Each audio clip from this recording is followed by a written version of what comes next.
C'est une bataille épique qui tient la planète en haleine.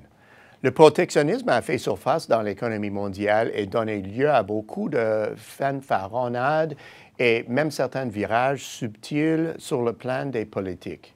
Les subtilités ont cependant pris fin au moment où l'administration Trump a ouvertement fait appel aux tarifs douaniers pour amorcer les négociations commerciales en Amérique du Nord. Ces mesures sont pourtant dérisoires en comparaison de celles utilisées dans la guerre commerciale que se livrent les États-Unis et la Chine. Les deux parties ont imposé des tarifs douaniers et proféré la menace de tarifs sur une vaste éventail de biens visés par le commerce bilatéral. Les enjeux sont considérables. Il n'est donc pas étonnant que dans la sphère du commerce, cette dispute soit hissée parmi les grandes inquiétudes du Canada et du reste du monde. Les États-Unis et la Chine le savent mieux que quiconque. Alors, y aura-t-il un dénouement heureux? La frustration de l'Amérique envers les pratiques commerciales de la Chine n'est pas nouvelle. Déjà, en 2011, on décelait les signes de la position de l'administration américaine actuelle lorsque le citoyen Donald Trump, lui-même bénéficiaire des entrants chinois bon marché, avait écrit sur Twitter « La Chine n'est ni un allié ni un ami. Elle veut triompher de nous et s'approprier notre pays. » Naturellement, les déclarations de ce genre ont été bien accueillies par la population américaine avant l'élection présidentielle et les propos exprimés dans les autres gazouillis ont été encore plus incendiaires. Ils auraient pu être, au départ, perçus comme les attaques désespérées d'une aspirante politicienne. Le soir de l'élection, ils ont pris un tout nouveau sens. Le gouvernement chinois en a pris bonne note. Une rencontre des dirigeants a vite été organisée en avril 2017 en Floride. Son but, concevoir un plan d'action de 100 jours pour surmonter les désaccords commerciaux. Certains points ont été rapidement réglés. Malgré tout, le Bureau de représentants américains au commerce, le USTR, a activement fait enquête sur les pratiques commerciales chinoises. Et puis, en 2018, des droits de douane ont été imposés. En février, sur les panneaux solaires et les machines à laver. Puis en mars, sur l'acier et l'aluminium. La Chine a répliqué en avril et les États-Unis ont fait monter les enchères en dressant une liste ciblant 50 milliards d'importations chinoises qui seraient assujetties à des droits de douane de 25 %. La Chine a riposté en établissant sa propre liste de 50 milliards de dollars. Après des pourparlers, une trêve a été décrétée, mais le cessez-le-feu a duré seulement 9 jours.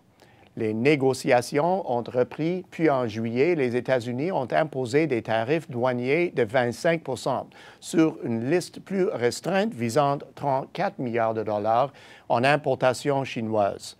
L'administration américaine a aussi menacé d'appliquer ces tarifs à l'ensemble de la liste de 50 milliards de dollars. La Chine a publié sa propre liste de 34 milliards de dollars. Quelques jours plus tard, les États-Unis ont produit une nouvelle liste couvrant 200 milliards additionnels d'importations chinoises et brandi la menace de tarifs de 10 %. La Chine a alors établi sa liste correspondante ciblant 60 milliards en importations américaines. L'escalade prenait dorénavant des proportions alarmantes. Elle a été suivie de pourparlers intermittents, puis de menaces qui ont abouti à l'établissement de la date butoir du 1er janvier. Par chance, cette échéance a été reportée à 2 reprises grâce aux progrès réalisés pendant les négociations. La situation a de quoi donner des sueurs froides, mais elle produit des résultats. Pourquoi? Aucune des parties ne peut vraiment absorber le coût d'une véritable guerre commerciale.